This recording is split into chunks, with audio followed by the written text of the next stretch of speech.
So let's focus on the dilemma of the suppliers in the supply chain.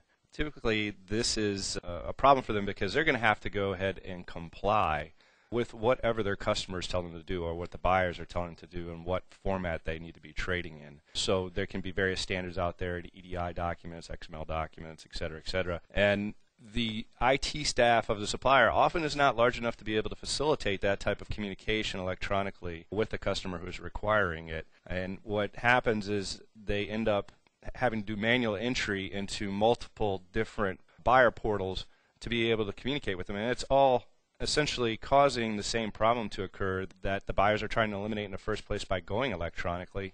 And that primarily is, errors and rejects inside of the files. But if everybody's having to manually enter them, then you're having the same problems over and over again. And what essentially becomes the case for the suppliers, cash flow gets disrupted. So you send it in the mail and you get rejects in the mail, or if you try to send electronically and you haven't done the format correctly, you're not going to be able to trade properly with the buyer.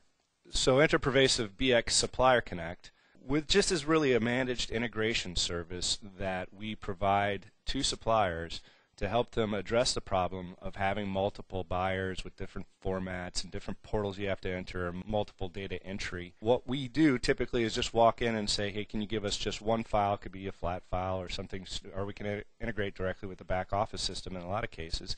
And we'll take that single file, so they only have to produce one file one time, and then we'll take it and do all the transformations and send it out to all the different buyers. So this is based on technology that we have already in the cloud, so there's nothing to install. There's no complicated technologies to master, and frankly, you don't have to do anything.